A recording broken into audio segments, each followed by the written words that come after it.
வணக்கம். வாழ்க்கையில் சில சம்பவங்கள் நிகழும்போது, அவை ஏன் நிகழுது? எதற்காக நிகழுதுன்னு புரிந்து கொள்ள முடியாது. யோசிச்சு பாருங்க. ஒரு விதை முளைக்குது. அது ஏன் முளைக்குதுன்னு தெரியுமா? ஒரு 30 வருஷம் கழிச்சு ஒரு பெரிய மரமா இருக்கலாம். அப்புறம் அதுக்கு கீழே யாராவது ஒரு கல்லை நட்டுறலாம். அப்புறம் 20, 30 வருஷம் கழிச்சு பார்த்தீங்கன்னா, அதுக்கு கீழே ஒரு குட்டி கோவில் இருக்கலாம். ஸோ 70, 80 வருஷம், ஒரு 100 வருஷம் கழித்து பார்த்தா அங்கே பெரிய கோவிலே கூட உருவாகி இருக்கலாம். இப்போ இன்றைக்கு அவ்வளோ நேரம்லாம் யாரும் பொறுக்கிறது கிடையாது இல்லையா? அதனால் இதெல்லாம் யோசிக்கிறதே இல்லை. அந்த செடி முளைக்குதுன்னா உடனே நம்மளுக்கு ஏதாவது ஒரு காரணம் தெரிய வேண்டியதாக இருக்குது. அப்போது ஒரு செயல் நிகழும் போதே அதை நம்மளால் புரிந்து கொள்ள முடியாது. இப்போ நம்ம பிறக்கிறோம், அது ஒரு நிகழ்வு. அதை நம்மளால் புரிந்து கொள்ள முடியுமா? நாம் ஏன் பிறந்தோன்னு பிறக்கும் போதே நம்ம பெற்றோர்களாவது ஓரளவு அனுபவம் மிக்கவர்கள், வயதில் முதிர்ந்தவர்கள். இப்போது அவங்களுக்கு ஒரு வேளை ஒரு புரிதல் இருக்கலாம். ஆனால் அதை யோசிச்சு பாருங்கள், அந்த புரிதல் என்னவாக இருக்கும்? நாம் ஏன் பிறக்கிறோன்னா நம்முடைய காரணத்துக்காக இல்லை, அது அவங்களுடைய ஏதோ ஒரு தேவைக்காக. திருமணமாகி எல்லாரும் கேட்டுட்ருக்கலாம், என்ன விசேஷம் என்ன விசேஷம்னு கேட்டுட்ருக்கலாம், அதுக்காகவா இருக்கலாம். இல்லை, அது திட்டமே அதான், குழந்த பெற்று ஏதாவது பண்ணணும், சமூகத்துக்காக சேவை செய்யணுன்ற நோக்கத்தோடு இருக்கலாம். அவங்களுக்கு தான் தெரியும், நம்மளுக்கு தெரியாது. இப்போ அதை போல தான் அந்த செயல் நிகழுது அப்படின்னா, அது ஏன் நிகழுதுன்னு யாராலையும் தெளிவாக சொல்லவே முடியாது. அதோட அந்த புரிதல் நாளாக நாளாக மாறிக்கிட்டே போகும். முதல்ல குழந்தை பிறக்கும்போது மகிழ்ச்சியாக இருக்கிறவங்க, அப்புறம் ஏன்டா பெத்தோன்னு கூட யோசிக்கலாம். நாம் எவ்வளோ தடவை யோசிச்சுருக்கக்கூடும், ஏன்டா பிறந்தோன்னு கூட. ஸோ இந்த புரிதல் நாட்பட மாறிக்கிட்டே இருக்கும். அது எப்படி மாறுது? எதன் அடிப்படையில் மாறுது? அதெல்லாம் சொல்லலையா? இதெல்லாம் தான் வாழ்க்கை ஒரு கலைன்னு கருத வைக்குது. இதை தான் ஆன்மீகம் பக்கம் நம்மளை தள்ளுது. ஏன்னா இதெல்லாம் நம்ம தர்க்கபூர்வமாக புரிந்து கொள்ளவே முடியாது. இது நடந்துச்சு, அதனால் இது நடந்துச்சு, இது நடந்துச்சுன்னெலாம் தெளிவாக எதையும் சுட்டி காட்ட முடியாது. அதுவும் நம்முடைய உலகு அதுக்குள்ளே என்ன இருக்குங்கிறது தெளிவாக நமக்கு தெரியாது. பிரபஞ்சம் முழுக்க இருள் நிறைந்திருப்பது போல தான் நம்முடைய அகம் முழுக்க இருள் நிறைந்திருக்கு. ஸோ அதுக்குள்ளே என்ன நிகழுது எப்போவுமே தெரியாது. வானத்தை பார்த்தா எல்லாமே புரிஞ்சிருமான்னு நம்மளுக்கு தொடர்ந்து பார்த்துக்கிட்டே இருந்தால் ஒரு ஐடியா கிடைக்கும் இல்லையா? சில நட்சத்திரங்கள் நம்மளுக்கு தெளிவாக தெரியும். இப்போ நேற்று ஒரு நட்சத்திரம் இங்கே பார்த்துமே, இன்றைக்கி எங்கே போச்சதுன்னு தேடுவோம். ஸோ இப்படி தான் கொஞ்சம் கொஞ்சமாக நாம் பரிச்சயப்படுத்தி கொள்வோம். அப்போ அந்த புரிதல்ங்கிறது என்னது? நாட்பட மாறுது. அதே சமயம் நாம் அதை கவனிக்கும்போது, அதை பரிச்சயப்படுத்தி கொள்ளும்போது அந்த புரிதல் மாறும். அது எதுவுமே செய்யாமல் இருந்தோம்னா ஒன்றுமே நிகழாது. இப்போ நாம் செய்யும் ஒரு தவறு என்னென்னா, வாழ்க்கையை எதிர்காலத்தை நோக்கியே பார்ப்பது. அடுத்து என்ன அடுத்து என்ன அப்படின்ட்டு கடந்த காலத்தை பார்ப்பது கிடையாது. நாம் இப்போ என்னவாக இருக்கோங்கிறது இவ்வளவு நாட்களாக நாம் என்னவாக இருந்தோங்கிறதன் அடிப்படையில் தான் ஆனது. ரைட் தானே? யோசிச்சு பாருங்கள். இப்போ இதை நீங்கள் கேட்டுட்ருக்கீங்கன்னா உங்களுக்கு தமிழ் தெரியும், அதனால தான் கேட்குறீங்க. எனக்கு தமிழ் தெரியும், அதனால தான் பேசுகிறேன். அதை தவிர வெவ்வேறு காரணங்கள் இப்படி சொல்லிக்கிட்டே போகலாம். இந்த யூடியூப் சேனல் இருக்குது, இணையம் இருக்குது, நேரம் இருக்குது, ஆர்வம் இருக்குது, சொல்லிக்கிட்டே போகலாம். இதெல்லாமோ சேர்ந்து தான் இது நிகழுது. ஸோ அந்த புரிதல் நிகழும் வரை காத்திருக்கணும், அவசரப்படக்கூடாது. அதே சமயம் முன்னே சொன்னது போல் அப்படி தூங்கிக்கிட்டே இருக்கவும் கூடாது, கவனிச்சுக்கிட்டே இருக்கணும். அதனால தான் சொல்லுவாங்க, தனித்திரு விழித்திரு பசித்திருன்னு சொல்லுவாங்க. தனியாக இருக்கணும். அப்போ தான் என்ன நிகழுதுன்னு நம்மளால் கவனிக்க முடியும். அது மற்றவர்களோடு இருந்தோம்னா நம்மை நாம் இழந்துடுவோம், அந்த நிகழ்காலத்தில் இருக்க மாட்டோம். விழித்திரு, கவனமாக இருக்கணும். பசிச்சிருந்தால் தூங்க முடியாது. அதே சமயம் இது மனதளவிலும் ஒரு பசியோடு இருக்கும். அடுத்து என்ன நிகழுமோன்னு ஒரு பசியோடு இருக்கணும். ஸோ இது எல்லாமே கலந்துன்னு சுவாரஸ்யமாக இருக்கும். கவனிச்சு பாருங்க. அடுத்து நான் என்ன வார்த்தை சொல்லுவேன்? உங்களால யூகிக்க முடியுமா? ஒரு விதமா குத்து மதிப்பா சில பேர் புரிஞ்சுக்க கூடும். இந்த கோணத்தில பேசுவேன் அப்படின்னெல்லாம். அதனால நீங்க என்ன புரிஞ்சுக்கிட்டீங்கன்னு சொல்ல முடியுமா? இல்ல. அது ஏதோ நிகழ்ந்திருக்கு. இல்லையா? உங்க புரிதலும், நான் பேசும் விஷயமும் ஒண்ணா போயிருக்கு. ஒருவேளை நீங்க கவனிச்சுக்கிட்டே, தொடர்ந்து கேட்டுக்கிட்டே இருந்தீங்கன்னா, நெறைய புரிந்து கொள்ள முடியும்.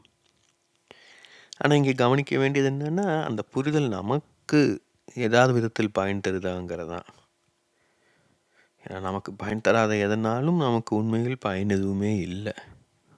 ஸோ, அந்த பயன்கிறது ஆனா, உடனே இருக்கணும்னு சொல்ல முடியாது. இப்ப இந்த காணொளி கேட்ட உடனே எல்லாம் புரிஞ்சிடும்னு சொல்ல முடியாது.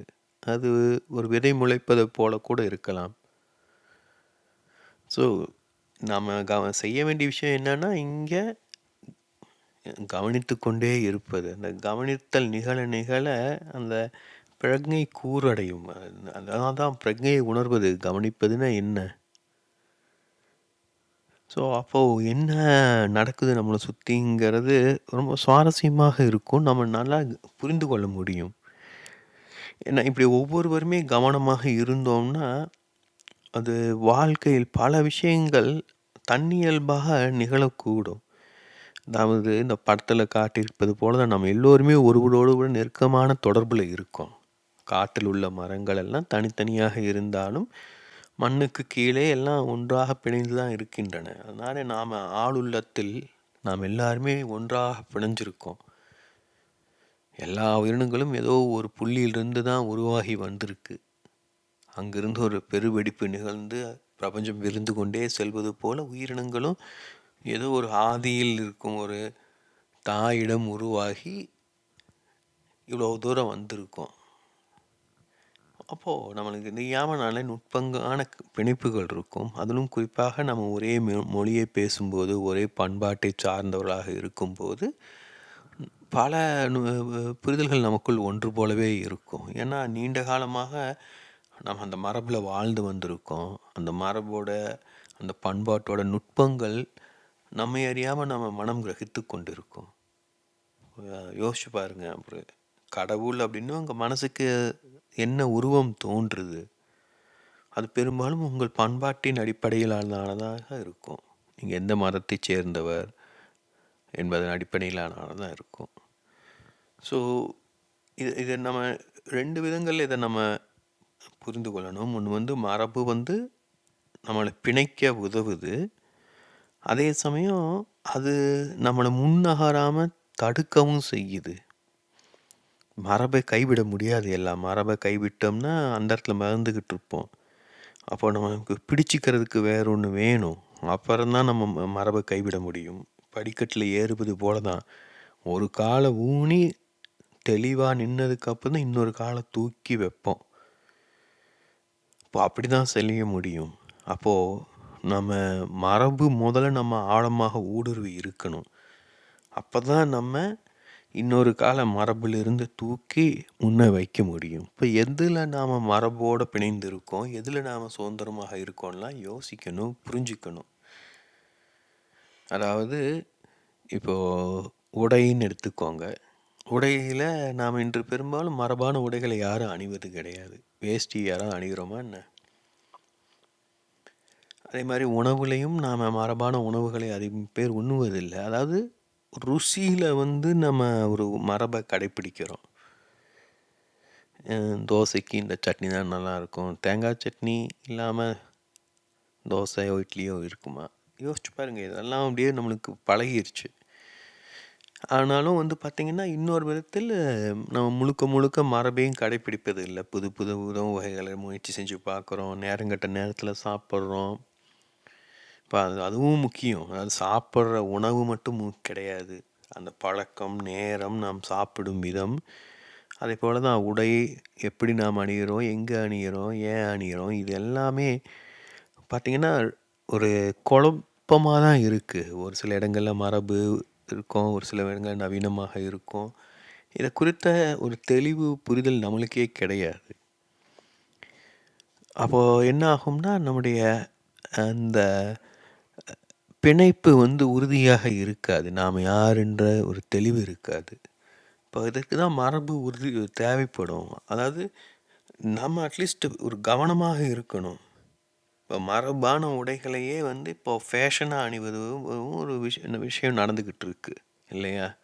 இளம் பெண்கள் வந்து புடவை அணிவது, அது வந்து ஒரு மரபை பேணுவது கிடையாது. மரபை பேணுவது போல ஒரு பாவனை செய்வது. ஸோ இதையெல்லாம் கவனிக்கணும்.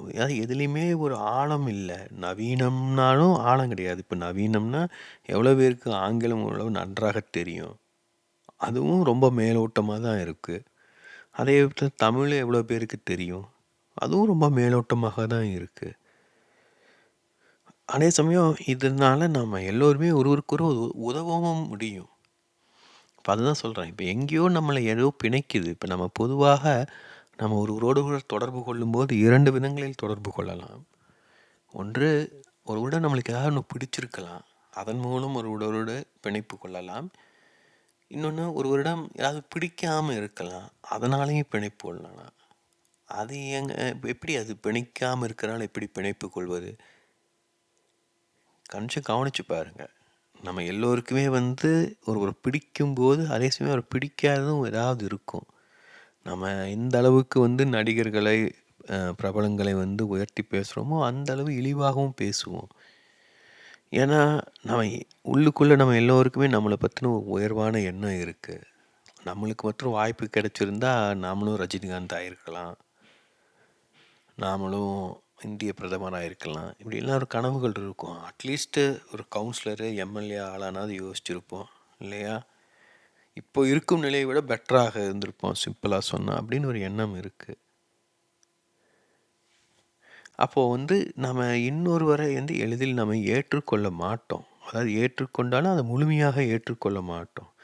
இப்போ இதையெல்லாம் கவனிக்கும்போது தான் நம்மளை பற்றின புரிதல் நம்மளுக்கு கிடைக்கும்.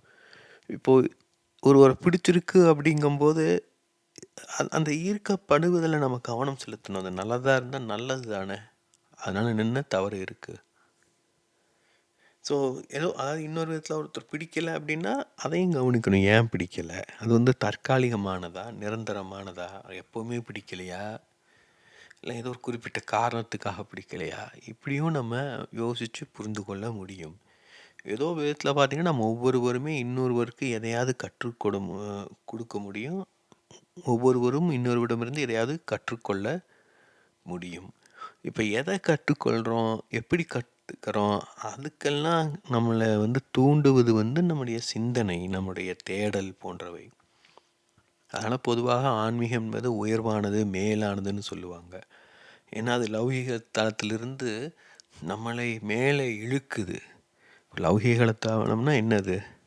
தினசரி கடமைகள், வாடகை, இந்த போல லொட்டு லொசுக்கு, இதெல்லாம் தான் குடும்பம், வேலை, இதெல்லாம். அப்போது அது வந்து ஒரு சலிப்பு மிக்கது இல்லையா? ரொட்டீனாக ஒரே மாதிரி வாழ்ந்துக்கிட்டு ஒரு சுவாரஸ்யம் கிடையாது. நம்ம பலருக்கும் நம்முடைய வாழ்க்கையை வாழ்வதில் பெரிய ஈடுபாடு இருப்பது கிடையாது. 24 மணி நேரம் யாரும் முழு ஈடுபாடோடு வாழ்வது கிடையாது. ஒரு சில மணி நேரங்கள் ஈடுபாட்டோடு வாழ்ந்தாலே அதுக்கே மகிழ்கிறோம். அப்போ நான் சொல்லுவது என்னென்னா, அந்த தருணங்களை நாம் கணக்கில் கொள்ளணும். அது எது வந்து நம்மளை தூண்டுது, எதனால் தூண்டுது? இப்போ நம்மளுடைய சூழலை நம்ம எல்லோராலும் மாற்ற முடியாது. நம்ம எல்லோராலும் மாற்றிக்கொள்ள முடியாது. அப்போ நம்மளுக்கு ஒரு உந்து சக்தி, ஒரு உத்வேகம் இருந்தால் நல்லா இருக்குமே. அதற்கு தான் வந்து இன்னொரு வெளிப்புற தூண்டுதல் தேவைப்படுது. ஒரு பிரபலமோ, ஒரு நடிகரோ நம்மளை ஈர்க்கும்போது என்ன நடக்குதுன்னா, அவங்க நம்மளுக்குள்ளே இருந்து எதையோ உள்ளே இருந்து இழுக்கிறாங்க. அந்த சக்தி, திறன் நமக்குள்ளே இருக்குது. அது தெளிவாக இல்லை. அது அவங்கக்கிட்ட வெளிப்படும் அளவுக்கு நம்மிடம் தெளிவாக இன்னும் வெளிப்படலை. அது இன்னும் வளர வேண்டியது இருக்குது. அதை மேம்படுத்த வேண்டியது இருக்கும், பக்குவப்படுத்த வேண்டியது இருக்குது. அதெல்லாம் முயற்சி செய்யணும். அதுக்கெல்லாம் காலமாகும், நேரம் எடுக்கும். அப்போது அதெல்லாம் சுட்டி காட்டுது குறைந்தபட்சம் இதெல்லாம் இருக்குது நம்மக்கிட்டன்னு. அதை தான் நம்ம கவனிக்கணும். அவ்வளோதான். அதுக்கப்புறம் அது நம்முடைய வேலை. அதை எப்படி வெளியில் கொண்டு வருவதுங்கிறது. ஏன்னா அது நம்முடைய ஆழத்தில் இருக்குது. நாம தான் அத கவனிச்சு சரி செய்யணும். இப்ப இந்த காணொளியை பார்ப்பவர்கள், கேட்பவர்கள் பலருக்கும் இதைப் போல பேசுவது, இந்த ஓவியங்களை உருவாக்குவது, இதெல்லாம் ஆர்வம் இருக்கக்கூடும். நான் பேசத் தொடங்குனபோது பலரும் என்னோட தொடர்பு கொள்ள விரும்பினாங்க. ஏன்னா, அப்ப எனக்கும் ஒரு தெளிவு கிடையாது. என்ன பண்றது அப்படின்ட்டு. அத புரிஞ்சிருக்கும் அவங்களுக்கும். ஒரு குழப்பத்தோட நான் பேசுறேன் அப்படின்னு. அதே சமயம் நான் என்ன முன்வைக்கும் விதம், இந்த பார்வைகள் எல்லாம் ஒரு சுவாரஸ்யத்தையும், ஆர்வத்தையும் தந்திருக்கக்கூடும். இப்போ என்ன பண்றோம்னா, அப்போ அந்த தூண்டுதல் உருவாகுது இல்லையா? இது எப்படி பண்ணலாம்? இது நல்லா இருக்கே! இப்படி பண்ண முடியுமா? அப்படின்ட்டு. அதெல்லாம் தான் அழகு. அதெல்லாம் தான் நம்ம ஒருவரோடு ஒருவர் தொடர்பு கொள்ளும் விதம். இதெல்லாம் தான் நட்புன்னு சொல்வது. கொஞ்சம் யோசிச்சு பாருங்க. இதில போட்டி கிடையாது, பொறாமை கிடையாது. ஏன்னா, எனக்குள்ள இருக்கிற சிறந்த ஒன்றை நான் வெளிப்படுத்துகிறேன். ஒன்றை அழகாக, நுட்பமாக வெளிப்படுத்துறேன். அது உங்களுக்குள்ள ஏதோ ஒண்ண தூண்டுது. அத நீங்க உங்களுடைய அறிவு, அனுபவம், புரிதல், தேடல், தேவை அவற்றுக்கேற்ப அத சீர்படுத்தி, செம்மைப்படுத்தி, மேம்படுத்தி எப்படி உங்களால முடியுதோ அப்படி நீங்க வெளிப்படுத்துங்க. அப்ப இது என்ன ஆகுது அப்படின்னா, ஒரு வெளிச்சத்த நாம ஒருவருக்கொருவர் பகிர்ந்து கொள்றோம்னு சொல்லலாம். இப்ப நான் பேசும்போது எனக்குள்ள இருக்கிற தெளிவை நான் முன்வைக்கிறேன். நான் குழப்பல எதையும். இல்லையா? அப்ப அது உங்களுக்குள்ள ஒரு தெளிவை தருது. அந்த தெளிவுங்கிறது ஒரு சின்ன ஒளி போல. இப்போ உங்களுக்குள்ளயும் ஏற்கனவே வேறு பல ஒளிகளும் இருக்கும். அதாவது தெளிவுகளும் இருக்கும். அது கூட இது இணையுது. அப்போ உங்களுக்குள்ள அந்த தெளிவு கூடுது. ஒரு பிரகாசம் அதிகரிக்குது. அப்போ உங்கள அறியாம பார்த்தீங்கன்னா, நீங்க உங்கள சுத்தி இருக்கிறவங்கள ஈர்ப்பீங்க. இப்ப அவங்ககிட்ட உங்ககிட்ட இருக்கிற தெளிவ நீங்க இன்டைரக்ட்டா பகிர்ந்து கொள்வீர்கள். அவங்க இன்னொருத்தர்ட்ட பகிர்ந்து கொள்வார்கள். இது ரொம்ப கொஞ்சமா நடக்கும். மெல்ல மெல்ல நடக்கும். ஒரு தியானம் என்பது இதுதான். ஒருவர் தியானிச்சார் அப்படின்னா, அவர் அமைதியாவாரு. அவர் அமைதியானா, அவர் தனக்கு அருகில் இருப்பவர்களிடம் அன்பாக ஒரு கனிவுடன் இருப்பார். அப்போ தேவையில்லாத பிரச்சனைகள் ஏற்படாது. அப்ப அதுவே அமைதியை உருவாக்குதுன்னு சொல்லலாமா? தினமும் சண்டை நடக்கிற இடத்துல, ஒரு வாரம் சண்டையே நடக்கல அப்படின்னா, அதே பெரிய விஷயம் தானே! இப்ப நடக்கலங்கிறத காட்டிலும், அமைதி அந்த இடத்துல நடந்திருக்கு, நிகழ்ந்திருக்குன்னு சொல்லலாமா? அப்போ அது நிகழ்ந்தது அவ்வளவுதான் இல்லையா? நாம உருவாக்கல. அகங்காரத்தை கொண்டு, தன்முனைப்பை கொண்டு உருவாக்கல. அதுதான் நாம் சொல்வது. நாம் விரும்புவது எதுவானாலும் அதை அடைவது எப்படி அப்படின்னா, முதல்ல நாம் விரும்புவதை குறித்த ஒரு தெளிவு இருக்கணும். நாம் அதை ஏன் விரும்புறோம்? எதற்காக விரும்புறோம்? இப்போ நான் வேறு இடங்கள்லயும் சொல்லியிருக்கேன். இப்போ இந்த இடத்துலயும் காட்டியிருப்பது அதுதான். நாம் விரும்புவது உண்மையிலே நல்ல விஷயம், ஒரு மேலான விஷயம், உயர்வான விஷயம். நம்மளை தவிர வேறு பலருக்கும் பயன்படும், உதவும், வழிகாட்டும். அப்படிங்கிற பட்சத்துல அதுவற்றுக்கு எதிர்ப்பு அதிகமாக இருக்காது. யோசிச்சு பாருங்க. நம்ம எல்லாருமே ஒருத்தருக்கு நல்லது செய்ய தான் விரும்புறோம் அப்படின்னா, எதுக்கு ஒருத்தரோட எதிர்த்துக்கணும், சண்டை போடணும்? இப்போ அரசியல்வாதிகள் எல்லாருமே மக்களுக்காக சேவை செய்யறதுக்காக தான் அரசியலுக்கு வந்திருக்காங்க அப்படின்னா, எதற்கு இவ்வளோ கட்சிகள்? எதற்கு ஒரு இன்னொருவரோட போட்டி போட்டுக்கிட்டு இருக்கணும்? நானும் மக்களுக்கு சேவை செய்ய வந்திருக்கேன், நீங்களும் செய்ய வந்திருக்கீங்க. வாங்க 2 பேரும் சேர்ந்து சேவை செய்யலாம். நல்லாவே செய்யலாம்ல இன்னும்.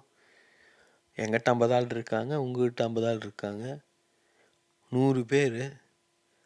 இன்னும் அமோகமா சேவை செய்யலாம் இல்லையா?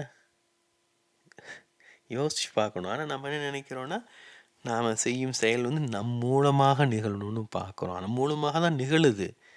அதுக்கு நாம் பொறுப்பேற்றுக் கொள்ளணும்னு நினைக்கிறோம். நம்ம கவனிச்சு பார்த்தா தெரியும். எவ்வளோ விஷயங்கள் உண்மையே நாம சிந்திச்சு, நம்மளுடைய திறமையின் அடிப்படையில் நிகழுதுன்னு யோசிக்கணும். நம்ம சைக்கிள் ஓட்டுறோம் அப்படின்னா, முழுக்க முழுக்க அது நம்முடைய கட்டுப்பாட்டுல இருக்கிறதும் கிடையாது இல்லையா? இதெல்லாம் நுட்பமான விஷயங்கள் தான். சைக்கிள் ஓட்டுறது ஒரு சின்ன உதாரணம். வாழ்க்கை எப்பவுமே துக்கமாவும் இருப்பது கிடையாது. நம்மை மீறி அப்பப்போ ஒரு தெளிவும், புரிதலும் கிடைச்சுக்கிட்டே தான் இருக்கும். அது எப்படி உருவாகுதுன்னு கவனிக்கணும். அதுவும் பெரும்பாலும் பார்த்தீங்கன்னா, தன்னளவில் தெளிவான ஒருவர், குழப்பமில்லாத ஒருவர், அவர சுத்தி இருக்கும் அந்த எனர்ஜியே ஒரு தெளிவானதாக இருக்கும். அமைதியானதாக, ஆறுதல் தருவதாக இருக்கும். அப்போ நம்ம அவரோட அணுகும்போது, அவருடைய அருகாமையை நெருங்கும்போது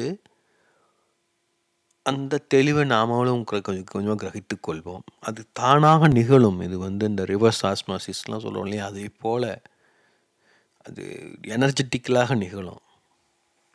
ஏன்னா அடர்த்தி அதிகமான எனர்ஜி பார்த்திங்கன்னா இருள் நிறைந்ததாக இருக்கும். இருள் ஒளிக்காக ஏங்குது. ஒளியே என்பது இருளின் தாகத்தை தீர்க்கும் தண்ணீர்னு சொல்லலாம். இருள் ஏங்கிக்கிட்டே இருக்கு ஒளிக்காக. அப்போது அதே சமயம் கவனித்து பார்த்தீங்கன்னா ஒளி தன்னை இழந்து விட முடியாது. அது அது தன்னை இழந்தது அப்படின்னா அதுவும் இருள் ஆகிடும். அதுவும் ஒழிந்து கொண்டே இருக்கணும். அது எவ்வளோ பிரகாசமாக ஒளியுதோ அவ்வளோ பிரகாசமாக இருள் இருக்கும். நல்லா வாழ்வையோட நுட்பமான விஷயங்கள். இப்போ முன்னாடி சொன்னதாக கனெக்ட் பண்ணி பாருங்கள். நமக்குள்ளே தெளிவு கூடும்போது ஒளி கூடுது அப்படின்னு சொல்லலாம் இல்லையா. அவன் ஒளி பொருந்தியவர் ஆகிறோம். அப்போது எல்லோருமே அந்த இருளிலிருந்து ஒளியை நோக்கி வரதான் முயன்று கொண்டு இருக்கோம். ரொம்ப சலிச்சு போச்சு, ரொம்ப கஷ்டமாக இருக்குது. இருளில் ரொம்ப நாளாக அதில் சிக்கிட்டு தவிச்சிக்கிட்டு இருக்கோம்.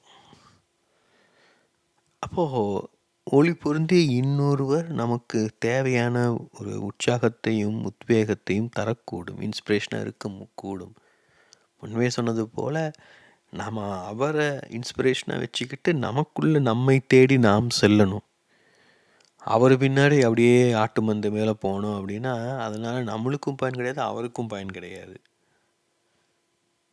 மாறாக அவரை கவனிச்சுட்டு நாம் நமக்குள்ளே ஆழ்ந்து நம்மை கண்டடைந்தோம்னா நம்ம அவரையும் தொந்தரவு பண்ண மாட்டோம், நம்மை நாம் கண்டடைவோம். நம்மை நாம் கண்டடையும் போது நமக்குள்ளிருந்து ஒரு அந்த ஒளி இன்னும் பிரம்மாண்டமாக பிரகாசமாக இருக்கும். நாம் இந்த பயணத்தை மேற்கொள்ளும் போது நம்மை கண்டடைய தொடங்கும் போதே பார்த்திங்கன்னா கொஞ்சம் கொஞ்சமாக மக்கள் நம்மளை தேடி வர தொடங்குவார்கள். ஏன்னா இது நம் ஒரு விதத்தில் பார்த்திங்கன்னா இயற்கை நம்மோடு நிகழ்த்தும் ஒரு விளையாட்டுன்னு சொல்லலாம், கடவுளின் லீலைன்னு சொல்லலாம்.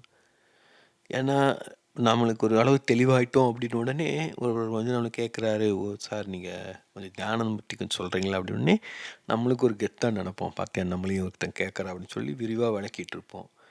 இப்போது அவர் எதன் அடிப்படையில் கேட்டார் நம்மளுக்கு தெரியாது. ஒருவேளை அவர் நம்மளை காட்டிலும் ஆழமாக தியானம் செய்பவராக இருக்கலாம். தியானம் குறித்து நம்முடைய பார்வை என்னென்னு அறிந்து கொள்வதாக இருக்கலாம். இல்லை ஒரு புத்தகம் மூலமாக வாசித்து ஒரு நேரடி அனுபவம் கொண்ட ஒருவரிடமிருந்து கற்றுக்கொள்ள தெரிந்து கொள்வதாக இருக்கலாம். நிறைய இருக்குது. இப்போது தொடக்கத்தில் சொன்னது போல் ஒரு நிகழ்வு நிகழும் போதே அது ஏன் நிகழுது, எதற்கு நிகழுதுன்னெலாம் தெளிவாக எதையுமே சொல்லவே முடியாது. நாம் செய்யக்கூடியதெல்லாம் நம்முடைய அகங்காரத்தை கொண்டு தன்முனைப்பை கொண்டு எதையும் செய்யாமல் தன்னியல்பாக நிகழ்வுகள் நிகழ அனுமதிப்பது. அப்படி நிகழும் நிகழ்வுகளை நம்முடைய அகங்காரத்தை கொண்டு நம்முடைய சுயநலத்தின் பொருட்டு சிதைக்காமல் இருக்கணும். நம்மளால் தேவையில்லாமல் நான் எனர்ஜெட்டிக்கில் எதையும் தொந்தரவு பண்ணவே கூடாது. அதான் சொன்னேன், இன்றைக்கி தொழில்நுட்பம் நமக்கு பல விதங்களில் உதவிட்டுருக்கு. இதையெல்லாம் எல்லாத்துட்டையும் சகஜமாக பேச முடியாது இந்த மாதிரியான விஷயங்களை. அப்போது எப்படி பேசுவது, எப்படி வெளிப்படுத்துவது, இந்த புரிதல்களெல்லாம் தெரியாமல் தவிச்சிக்கிட்டு இருக்கோம். இப்போது இது ஒரு பொது மேடையை உருவாக்கிட்டு வந்திருக்கு, யாருமே இல்லாத மேடை. ஸோ ரொம்ப சுவாரஸ்யமாக இருக்குது. ஏன்னா யார் இதை பார்ப்பாங்க, எப்போ பார்ப்பாங்க, எவ்வளோ நேரம் பார்ப்பாங்க, என்ன புரிஞ்சுக்குவாங்க, நிறைய இருக்குது. வாழ்க்கையை கவனிக்க கற்றுக்கிட்டோம்னா வாழ்க்கைக்கு முடிவே கிடையாது. வாழ்ந்து தீர்க்க முடியாத வாழ்க்கை. அதனால தான் நம்ம மறுபிறவி எடுத்து வந்துக்கிட்டே இருக்கோம். இவ்வளோ துக்கமான சூழலையும் குழந்தைகள் பிறந்துக்கிட்டே இருக்காங்க. ஸோ நாம் எதுக்கு பிறந்தோன்னு நாம் கண்டுபிடிச்சா அதனால் நம்மளுக்கு பயன் இருக்கும். அதுவே தெரியாமல் நமக்கு ஒரு குழந்தை பிறந்ததுன்னு மகிழ்ந்துக்கிட்டு இருந்தோம்னா நாம் அந்த குழந்தையோட வாழ்க்கையை அதோட எனர்ஜியை திருடி வாழ்கிறோன்னு பொருள். இதெல்லாம் நுட்பமாக புரிஞ்சிக்கோங்க. இதெல்லாம் கவனித்து அந்த தடைகளை உடைத்து தெளிவு உருவாகுச்சினாலே மனதுக்குள் அமைதி உருவாகும். அமைதியானவர்களை எல்லோரும் விரும்புவார்கள். அதை உணர முடியும் எல்லாருமே. அது நேரடியாக யாரும் ஒத்துக்க மாட்டாங்க. ஆனால் பல விஷயங்கள் உங்களுக்கு புரியவே புரியாது. இதெல்லாம் ஆழ்மனதில் நிகழ்வது. ஆழ்மனம் அமைதியாக இருந்தது அப்படின்னா மேல்மனம் தானாக நிதானம் கொள்ளும். வார்த்தைகளில் ஆழமும் தெளிவும் தன்னியல்பாக வெளிப்படும். ஸோ இதெல்லாம் படித்து சும்மாடியே காதில் கேட்டு புரிந்து கொண்டால் போதாது. கண்டிப்பாக அவை எல்லாம் உதவும். இது இருந்தாலும் நம்ம ஏதாவது ஒரு விதத்தில் பயிற்சி செஞ்சு இதையெல்லாம் கிரகித்து கொள்ள, புரிந்து கொள்ள முயற்சிக்கணும். ஏன்னா நம் வாழ்க்கை நம் தேர்வு, நம் வாழ்க்கை நம் பொறுப்பு.